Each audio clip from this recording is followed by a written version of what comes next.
Two men journey to the bars and restaurants of Scandinavia to find amazing beers, always with the same question. Hey, what's on tap? It's time to find out. Hello, and welcome back to What's On Tap Podcast.com.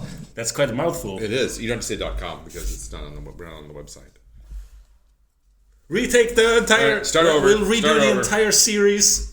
Episode 1. Hello, and welcome to a new thing we've just created. Yes. Martin.com. Martin.com. For For all your Martin needs.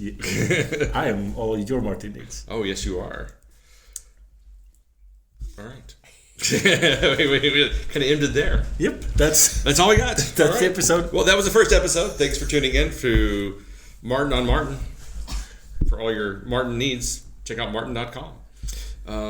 But today we have two beers, not from Sweden, one from the UK, one from the US. Yep. And we'll start with the Pentrich Brewing Company, which is a relatively new brewery to the Scandinavian marketplace, and I'm guessing probably to the EU as well, because they've just come about, I would say, in the past year or two, and they've just started exporting through the web shops, and they are from Derbyshire, and this was canned on November 30th. Fair enough. Yep. And this is called Blizzard in the Pines, 7% ABV, brewed with Mosaic, Simcoe, Idaho Gem hops. So I have two quite similar glasses in front of Yes. me. Which one is which? That one's the one you want to start with. It smells like beer. It No, but smells. it It smells like a citrusy IPA. Yeah, it smells really good actually. Yeah. A little sweetness to it, kind of on the nose. Yeah, little tropical fruit. Yeah. That's very promising. So Blizzard in the Pines. Let's check this out. Cheers. That is really nice. That is very, very drinkable. A little bit of weed in the taste. Dank. It is a dankness to it, yeah. But definitely a lot of tropical fruits in this. It's really like fruit punch almost. Yeah. Kind of tropical melon, pineapple in there. I haven't had that many Pentrich. Like you say, they're quite new to the European markets. Yeah, I think about 5 or 6 of their beers have come out over the past couple of months at the different web shops. And I think this might be the second or third one I've tried. And they've all been, it's kind of like this new wave of breweries making IPAs. They're just, they're all pretty good. I mean, nobody's really making horrible IPAs these days. No. There's something about the hop flavor. It's not just like citrus. There's more to it. There's some parts of the hop profile I don't really like. Did it say what hops were in it? It's Mosaic, Simcoe, Idaho Gem. Idaho Gem? Or Uh-huh. Idaho and Gem? Because you Mosaic, and I... Simcoe, and Idaho Gem. So not Idaho 7. No, because which is the one we don't like. We've established that, at least I, but maybe you don't either like I'm not Idaho a huge 7. Idaho 7 fan as well. But this Idaho Gem might also have some of the same characteristics of that melony kind of flavor that we talked about before. Yeah. I quite like this. I think this is really drinkable. Yeah, it's a good one, but it's not the best one. I'm having difficulties placing it because of this. I don't want to say the words hot garbage, but like trash aftertaste. I think so. For me, it's a Rotten fruit. Rotten fruit. That's trash for me. kind of papaya, cantaloupe flavors that we've had a problem with the other Idaho 7 beers. Yeah. But it's Definitely not one of my favorites. But for me, this is just on that edge. If it was a little bit stronger, I don't think I would like this beer at all. Yes. But I think it's just kind of as a pleasant aftertaste that balances well against the other hops. Yeah, there's just a hint of it. Mm-hmm. But it's enough that I'll only give it a strong 375. I'm going to go with a strong 4. Yeah. I really like this one. So once again, we are one rating step. Yep. I could almost give it a 4.25. I think it's. Wow. I think it's pretty good. I know, blowing your mind today. Yeah. Okay. Dropping those truth bombs. Next up is one of our favorite, or at least one of my favorite U.S. breweries, Toppling Goliath. They have been releasing some pretty killer IPAs over the years with what was it, Pompeii and Pseudo Sue and Yep. I can't remember some of the other ones, but they've been really, really giving us pretty strong IPAs over here. Yes. And then we've been lucky to try some of their rare stouts as well, and those are absolutely world class. Yeah. So what we have is Nugmo, and it says, now listen, Mosaic, Sabro, Simcoe, and Amarillo hops. So again, it's Mosaic, Sabro, Simcoe, and Amarillo hops. Join forces to create a bouquet of tropical citrus and pineapple aromas. This bold, hop-forward IPA captivates the senses as you raise a glass in tribute to Lord Nugmo. May he bless your taste buds with a bounty of flavors. Okay. And they don't put the ABV on this. I feel ready to take Lord Nugmo in my mouth. All right, so do you have these? It doesn't have a lot of tropical note smells. It's a quite weird smell. It's quite malty. Yeah, it's almost like an old West Coast double IPA kind of maltiness to it. And they're from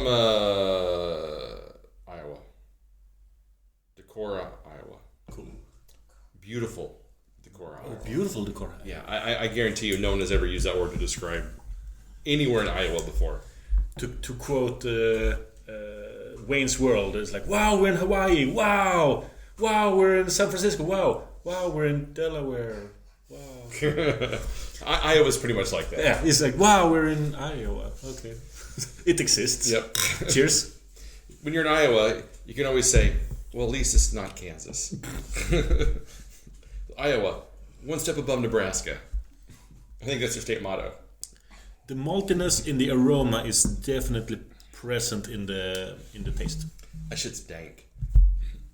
That is pretty dank. That is a West Coast style IPA. Yeah. Bubblegumminess it's kind of going on there. Yeah.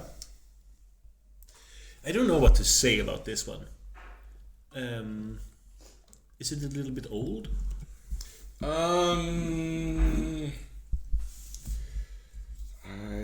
don't know. It doesn't have a brewed on date or a best by date, so it's difficult to say. Could be. It's very herbal, actually. Yeah. It's got a lot of grassy notes to it. Kind of, like you said, herbal, maybe a little,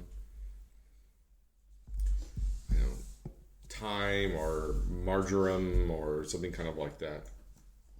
Something to be had on a grassy knoll while waiting to assassinate an American president. If you're a CIA agent. Could be. It's very possible.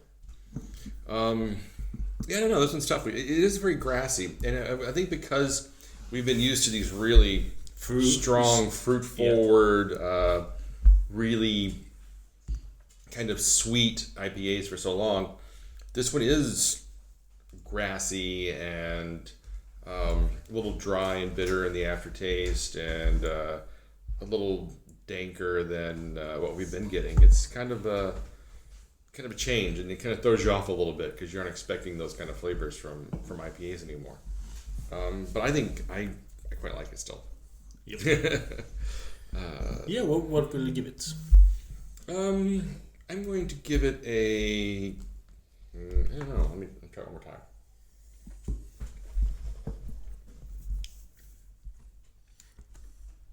I'll give it 3.75. Because I'm thinking about upping the Blizzards in the Pines to a 4 and giving this a 3.75. I think that is a very wise decision. Because I don't want to give them the same rating. I don't think you can give them the same rating. No. I think that the Blizzard in the Pines is a much better beer.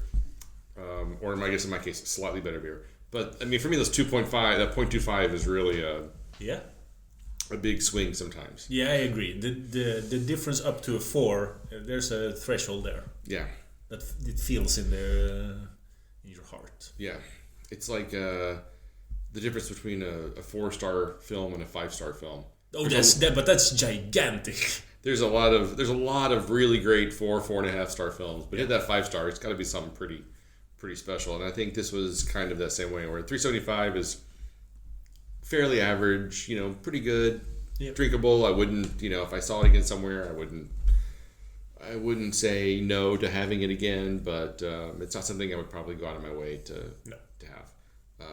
Whereas 4.25, those are definitely ones I'd be like, I'll definitely have some more of that going forward. So yeah, I think these are both pretty interesting beers, and I'm glad we were able to give them a try. Yes. Okay, so you can find us online at whatsontappodcast.com, Instagram, Spotify, Facebook, YouTube. Holding up conch shells on the beach to your ear. 2 cans on a string. Oh no, that's my favorite way to listen to it's the one of the show. best ways, actually. Yep, it is amazing. Ham radio. Ham radio. Honestly, they can hear us in Hawaii. That's how good our ham radio skills are. It's really probably the most popular way to listen to the show. And then all of the boring ones like iTunes and Spotify and Instagram. Yeah. Blah blah blah. Blah blah blah. Yeah. So until next time, keep drinking, you dum dums. There you go.